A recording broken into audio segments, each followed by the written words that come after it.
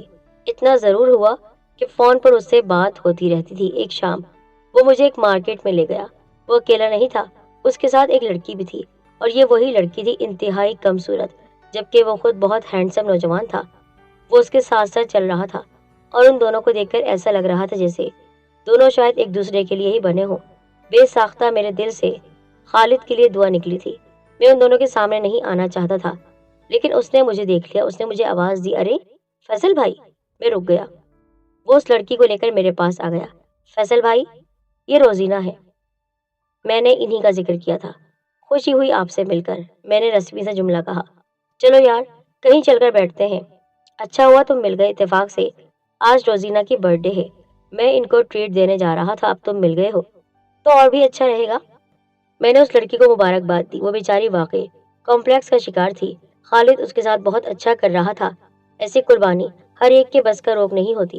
ہم ایک ہوٹل میں آ کر بیٹھ گئے، ہمارے درمیان باتیں ہوتی رہیں۔ پتہ چلا کہ وہ لڑکی اچھی خاصی ذہین تھی۔ اس کی باتوں نے اس کی بدصورتی کو حسن میں تبدیل کر دیا۔ اس کا شاعری کا ذوق اچھا تھا۔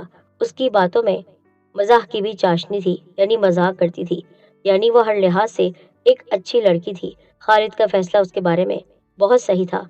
میں ان دونوں کو باتوں میں مصروف چھوڑ کر ان سے اجازت لے کر واپس آ گیا۔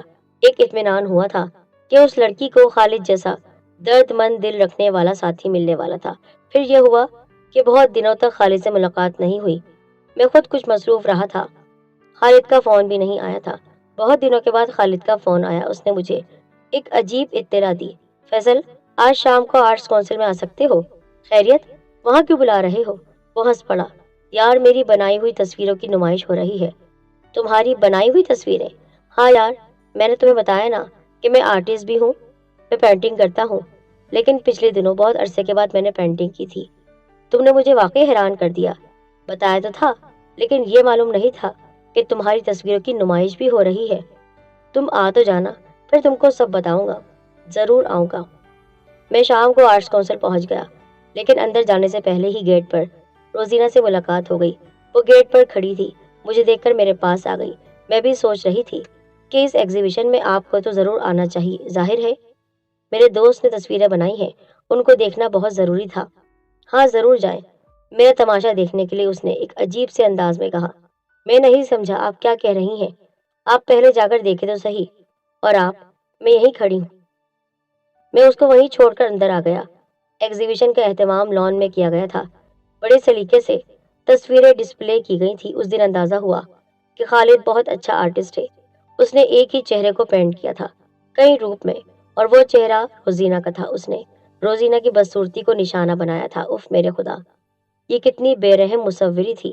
کئی روپ تھے، روزینہ آئینے کے سامنے، روزینہ سلائی کرتے ہوئے، روزینہ ٹی وی لاؤنج میں، دوستوں کے ساتھ ساحل پر، پارک میں۔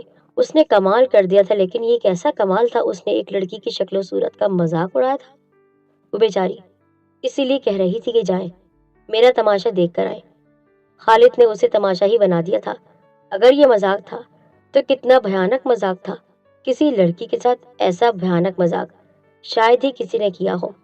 میں نے دیکھا خالد ایک طرف کچھ لوگوں کے ساتھ کھڑا تھا۔ میں اس کے پاس پہنچ گیا۔ اس نے شاید میرے چہرے سے اندازہ کر لیا تھا کہ میں اس سے ناراض ہوں، اس لیے اس نے آگے بڑھ کر میرا ہاتھ تھام لیا۔ کیوں بھائی، کیسی لگی تصویریں؟ بہت ہی گھٹیا۔ تم پینٹر نہیں، قصاب ہو، قصائی ہو تم نے اس بیچاری کی بدصورتی کا مذاق اڑایا ہے صرف اس لیے کہ تم ایک آرٹسٹ کے طور پر مشہور ہو جاؤ۔ فیصل، ایسی بات نہیں ہے، اس نے کہا۔ تم اس ایگزیبیشن کے بعد مجھ سے ملو، میں تمہیں سب کچھ سمجھانا چاہتا ہوں۔ مجھے کچھ نہیں سمجھنا، تم نے کسی کا دل توڑ کر اچھا نہیں کیا۔ اللہ کو تمہاری یہ بات پسند نہیں آئے گی۔ وہ مجھے آواز دیتا رہا، لیکن میں ہال سے باہر آ گیا۔ روزینہ گیٹ پر ہی کھڑی تھی۔ دیکھ لیا میرا تماشا؟ ہاں دیکھ لیا، اور میری سمجھ میں نہیں آ رہا کہ میں کیا کہوں۔ آپ کیا کہیں گے؟ اس کے لہجے میں بے پناہ اداسی تھی۔ میں نہیں جانتی تھی کہ وہ شخص میرے پاس اسی لیے آیا تھا کہ میرا اچھی طرح جائزہ لے سکے تاکہ میرا مذاق اڑانے میں آسانی ہو۔ تم جو بھی کہو وہ ٹھیک ہے، میں نے کہا۔ کیا تم کچھ دیر میرے ساتھ بیٹھ سکتی ہو؟ کیا فائدہ ہوگا؟ فیصل صاحب، آخر ایسا کیوں ہوا ہے میرے ساتھ؟ میں نے اس آدمی پر بھروسہ کیا تھا۔ اس نے کہا تھا کہ وہ ایک مصور ہے اور میری ایک تصویر بنانا چاہتا ہے، اس میں کوئی حرج نہیں تھا، اس لیے میں اس کے سامنے بیٹھ گئی۔ اس نے ایک تصویر بنائی اور اسی کو بنیاد بنا کر میری درجنوں تصویریں بنا لی، اور ہر تصویر میں مجھے اتنا بدصورت ظاہر کیا ہے کہ میں بتا نہیں سکتی آخر کیوں۔ میں نے اس کا کیا بگاڑا تھا؟ کیا خدا نے مجھے اس لیے بنایا تھا کہ میرا اس طرح مذاق اڑایا جائے؟ کیا میرا اس دنیا کی خوبصورتی پر کوئی حق نہیں ہے؟ کیا میں اس لیے ہوں؟ وہ رونے لگی تھی۔ میں اس طرح ذہنی الجھن کا شکار تھا کہ میں اس کو اس وقت دلاسا بھی نہیں دے سکتا تھا۔ کچھ دیر بعد وہ چلی گئی۔ میں نے طے کر لیا تھا کہ میں اب خالد جیسے گھٹیا انسان سے کبھی نہیں ملوں گا، لیکن ہوا یہ کہ ایک دن خود اس کا فون آ گیا۔ میں نے کال ریسیو کر لی۔ میرے دوست، تم یقیناً مجھ سے خفا ہو۔ کیا فائدہ تم جیسے آدمی سے خفا ہونے کا؟ تم تو اپنی فنکاری دکھاتے رہے، تمہیں کسی کے احساسات کا کیا پتا؟ اوہ، اس نے گہری سانس لی۔ چلو تم مجھ سے مل تو لو، تم کو سب کچھ بتا دوں گا۔ ایسے آدمی سے ملنے کو دل تو نہیں چاہ رہا تھا، لیکن اس نے بہت ضد کی تو میں اس سے ملنے کو تیار ہو گیا۔ ہماری ملاقات ایک ہوٹل میں ہوئی۔ تم ناراض تو ہوگے کہ میں کیسا آدمی ہوں؟ کیا فائدہ تم جیسے آدمی سے خفا ہونے کا؟ تم تو اپنی فنکاری دکھاتے رہے ہو، تمہیں کسی کے احساسات کا کیا پتا؟ اوہ، اس نے گہری سانس لی۔ چلو تم اسے مل تو لو، تم کو سب کچھ بتا دوں گا۔ ایسے آدمی سے ملنے کو دل تو نہیں چاہ رہا تھا، لیکن اس نے بہت ضد کی تو میں اس سے ملنے کو تیار ہو گیا۔ ہماری ملاقات ایک ہوٹل میں ہوئی۔ تم ناراض تو ہوگے کہ میں کیسا آدمی ہوں، کہ میں نے ایک ایسی لڑکی کی توہین کی جس نے مجھ پر بھروسہ کیا تھا۔ دیکھو، یہ تمہارا آپس کا معاملہ ہے، میں نے کہا۔ تم اس کی توہین کرو یا نہ کرو، میں کون ہوتا ہوں، لیکن مجھے دکھ ضرور ہوا۔ اب اصل بات سن لو۔ روزینہ بہت اچھی لڑکی ہے، لیکن وہ اچھی لڑکی میرا ساتھ دینے کو تیار نہیں تھی۔ میری بات سنتے رہو۔ میں ایک باکمال آرٹسٹ ہوں، اندازہ تمہیں ہو گیا ہوگا، لیکن اس سے پہلے کبھی میری پذیرائی نہیں ہو سکی تھی۔ یعنی اس کی پینٹنگ بنانے سے پہلے مجھے کسی نے سراہا نہیں تھا، کیونکہ میں نے خوبصورتی کو پینٹ کیا تھا، اور یہ کوئی خاص بات نہیں ہے۔ اور تم نے اس بیچاری کو پینٹ کر کے کیا اچھا کام کیا؟ میں طنز سے بولا۔ ہاں، میں نے اسے نشانہ بنایا، ورنہ کون اس کو جانتا تھا۔ اب تو میں اس کو پریس کانفرنس میں بھی سامنے لانے والا ہوں۔ تم ایسا نہیں کرو گے؟ ایک بات تو بتاؤ کہ تم اس کی اتنی حمایت کیوں کر رہے ہو؟ اس لیے کہ وہ ایک انسان ہے، اور میں انسان کی اتنی توہین برداشت نہیں کر سکتا۔ اچھا ناراض نہ ہو، میں ایسا نہیں کروں گا، لیکن جو ہو چکا وہ تو ہو گیا نا۔ اب اگر اس سے تمہاری ملاقات ہو تو میرا پیغام پہنچا دینا۔ وہ میرا فون ریسیو نہیں کر رہی، بہت ناراض معلوم ہوتی ہے۔ وہ واقعی ایک عجیب آدمی تھا۔ وہ اپنے اس عمل کو بہت سرسری سا لے رہا تھا، جیسے کوئی خاص بات ہی نہ ہو، جبکہ میں جانتا تھا کہ اس بیچاری کے دل پر کیا گزری ہوگی۔ اور کئی دن گزر گئے، میں نے اس سے ملنے یا اس کو فون کرنے کی کوشش نہیں کی۔ نیچ انسان سے کیا رابطہ رکھا جاتا؟ ایک دن اس نے مجھے فون کیا۔ اس کی آواز بہت کمزور محسوس ہو رہی تھی۔ وہ مجھے اپنے فلیٹ بلا رہا تھا۔ میرے پاس فرصت نہیں ہے، میں نے کہا۔ پلیز کچھ دیر کے لیے آ جاؤ، میں بہت بیمار ہوں۔ میں تمہیں کچھ دکھانے والا ہوں، لیکن میں نے تمہارا فلیٹ نہیں دیکھا۔ یہ کوئی ایسی بات نہیں، میں تمہیں ایڈریس سمجھا دیتا ہوں۔ پھر اس نے اپنا پتہ سمجھا دیا۔ اتنے دنوں کی دوستی میں پہلی بار اس کے فلیٹ گیا تھا میں۔ وہاں جا کر معلوم ہوا وہ تو واقعی ایک بہت بڑا آرٹسٹ ہے۔ وہ بیمار تھا، کمزوری اس کے چہرے سے جھلک رہی تھی، جیسے برسوں سے بستر میں پڑا ہو۔ اس نے مجھے اپنے کمرے میں بلا لیا، بلکہ میرا ہاتھ تھام کر اپنے کمرے میں ہی لے گیا۔ اس کے کمرے میں بھی اس کی بنائی ہوئی تصویریں لگی ہوئی تھی۔ ہر تصویر الگ تھی، بہت ہی منفرد تھی، لیکن جس تصویر نے مجھے دہلا کر رکھ دیا وہ ایک معصوم سی خوبصورت سی لڑکی تھی۔ وہ لڑکی فرش پر گری ہوئی تھی، اس کے سر سے خون بہہ رہا تھا۔ اذیت اور تکلیف اس کے چہرے پر تھی، اس کی آنکھوں میں بے پناہ خوف تھا، جیسے وہ رحم کی درخواست کر رہی ہو۔ میں اس تصویر میں پھر سے گم ہو گیا۔ تم بیٹھو، اس نے کہا، میں تمہارے لیے چائے لے کر آتا ہوں۔ میں نے بھی نہیں پی ہے۔ وہ کمرے سے چلا گیا۔ میں اس لڑکی کی تصویر دیکھتا رہا۔ کچھ دیر کے بعد اس کی آواز نے چونکا دیا۔ میرے دوست، کیسی لگی تصویر؟ لاجواب، میں نے اعتراف کیا، لیکن اس تصویر کو دیکھ کر دکھ بھی ہو رہا ہے۔ ایسا لگتا ہے جیسے یہ بیچاری بہت تکلیف میں ہو۔ سچ میں؟ ہاں، تم ٹھیک کہتے ہو۔ اس کا سر ذرا زیادہ پھٹ گیا تھا۔ اس نے کہا، کیا مطلب؟ فیصل، یہ کوئی خیالی تصویر نہیں ہے۔ نیلما نام ہے اس لڑکی کا، اب خدا جانے کہاں ہوگی۔ سنا ہے اس کی شادی بھی ہو گئی۔ اس کی آواز کھوئی ہوئی تھی۔ خالد، تمہاری یہ بات سمجھ میں نہیں آئی میرے۔ فیصل، یہ میری پہلی محبت تھی، اس نے بتایا۔ تم آرام سے بیٹھ جاؤ، پھر میں تم کو اپنے بارے میں بتاتا ہوں۔ پلیز میری بات سن لو۔ میں بہت درد میں ہوں۔ میں اس کے کہنے پر اسی کمرے میں بیٹھ گیا۔ اس تصویر سے نظر نہیں ہٹ رہی تھی۔ پھر اس نے اپنے بارے میں بتانا شروع کیا اور اس دن پتہ چلا کہ انسان کے کتنے روپ ہوا کرتے ہیں، وہ کس کس راز کو اپنے دل میں چھپائے رکھتا ہے۔ میں ایک عام سے گھرانے میں پیدا ہوا۔ بچپن ہی سے میں دوسروں سے مختلف تھا۔ لڑکے کھیل کود میں حصہ لیتے ہیں جبکہ میں رنگوں سے کھیلتا تھا، تصویریں بناتا تھا۔ اتنا ہی نہیں بلکہ کتابیں پڑھنے کا بھی شوق تھا۔ 9ویں جماعت میں تھا کہ شاعری کرنے لگا۔ میرے ذہن میں یہ بات سما گئی تھی کہ مجھے اوروں سے الگ ہونا ہے، اپنے خاندان سے الگ، اپنے پورے محلے سے الگ، اپنے شہر سے الگ۔ مجھے بہت مشہور ہونا ہے، اسی دھن میں لگا رہتا تھا۔ اسی دوران نیلما میری زندگی میں داخل ہوئی۔ وہ پگلی مجھ سے بہت ہی زیادہ متاثر ہوئی، بہت محبت کرنے لگی تھی۔ اسے میری ذہانت کا اندازہ تھا۔ وہ کہا کرتی کہ میں ایک دن بہت بڑا آدمی بنوں گا۔ اس وقت تک میں نے اسکیچز شروع نہیں کیے تھے۔ میں نے پہلا اسکیچ اسی کا بنایا تھا۔ وہ دیکھ کر حیران رہ گئی۔ اس دوران لٹریچر سے بھی میرا واسطہ رہا، شاعری بھی چلتی رہی اور میں کالج میں پہنچ گیا۔ وہاں جا کر پتہ چلا کہ ابھی تو مجھے بہت کچھ کرنا ہے۔ میں نے اپنا سفر شروع کہاں کیا ہے، پھر نہ جانے کہاں سے یہ خیال ذہن میں آیا، مصوری میں کوئی ایسا کام کیا جائے مصوری میں کوئی ایسا کام کیا جائے جو دنیا کو حیران کر کے رکھ دے، اور یہیں سے وہ کہانی شروع ہوتی ہے جس کو تم کوئی بھی نام دے سکتے ہو۔ میں نے اذیت اور کرب یعنی دکھ کو پینٹ کرنا شروع کر دیا۔ میں نے پہلا تجربہ ایک لڑکے پر کیا تھا۔ وہ میرے ہی محلے کا تھا، غریب گھر کا بچہ۔ میں نے اس کو تحفے دینا شروع کر دیے، کبھی چاکلیٹ دلائی، کبھی اس کے لیے کھلونے۔ اس طرح وہ مجھ سے مانوس ہو گیا۔ ایک دن جب گھر میں کوئی نہیں تھا تو میں اسے اپنے گھر لے آیا۔ میں نے سامان تیار کر رکھا تھا۔ اس کو میں نے اس بات پر راضی کر لیا کہ میں اس پر تھوڑی سی سختی کروں گا، اس کے بدلے 100 روپے دوں گا۔ اس کے لیے 100 روپے بہت تھے۔ وہ بیچارہ مان گیا۔ پھر اس کو گھر لے آیا اور اس پر تشدد کرنا شروع کر دیا۔ کتنے نیچ انسان ہو تم، اس بچے پر جنسی تشدد کیا ہے تم نے۔ میں غصے سے بولا، نہیں فیصل بھائی، میں نے ایسا نہیں کیا، میں نے اس کو صرف مارا تھا، اور جب اس نے رونا شروع کیا تو اس کی تصویریں اتاری تاکہ بعد میں پینٹ کر سکوں۔ اس کا آنسو والا چہرہ مجھے ابھی تک یاد ہے۔ وہ رو رہا تھا اور میں اس کی تصویریں اتار رہا تھا۔ پھر میں نے اسے دلاسا دیا، چپ کروایا، 100 روپے کے علاوہ اور روپے دیے کہ وہ کسی کو نہیں بتائے۔ اس کے بعد اس کو جانے کی اجازت دے دی۔ میرے دوست، میں نے ان تصویروں کو جب شہر لا کر جاننے والوں کو دکھایا تو سب نے بہت تعریفیں کی۔ سب کا یہی کہنا تھا کہ میں نے پینٹنگ میں نئی راہ تلاش کی ہے۔ میں اذیت کو انتہائی خوبی سے پینٹ کر سکتا ہوں، اور اس کے بعد میرا یہ پیشہ بن گیا۔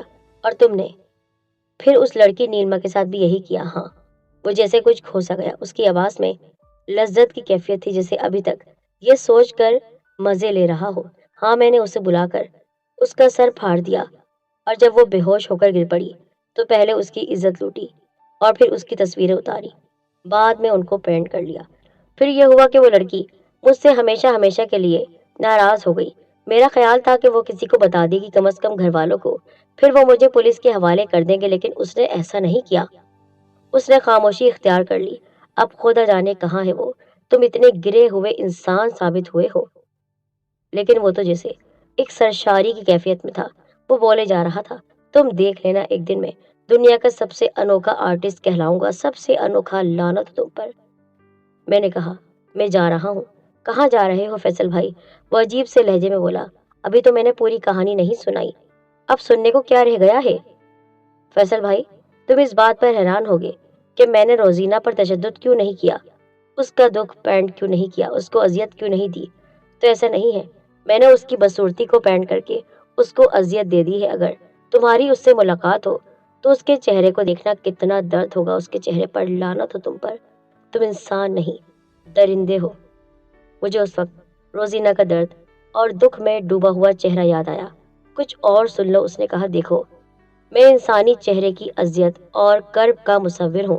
میں نے اس سلسلے میں بچے کو پینٹ کیا ہے، لڑکی کو پینٹ کیا ہے، لیکن ابھی تک کسی مرد کو پینٹ کرنے کا موقع نہیں ملا۔ کیا بکواس کر رہے ہو؟ ہاں فیصل بھائی، میں اب کسی مرد کو پینٹ کروں گا، اس نے کہا، اور وہ مرد تم ہوگے۔ میں بھڑک اٹھا، تم نے مجھے کیا کمزور سمجھ رکھا ہے کہ تم اپنی مرضی سے مجھ پر تشدد کر لو گے؟ پلیز میری بات مان لو، تم یقین کرو، میں تم پر زیادہ سختی نہیں کروں گا، بس ہلکا سا تشدد، ہلکا سا ماروں گا۔ اور جہاں تک تمہاری مرضی کا سوال ہے تو وہ ہو چکا ہے۔ تم نے ابھی جو چائے پی ہے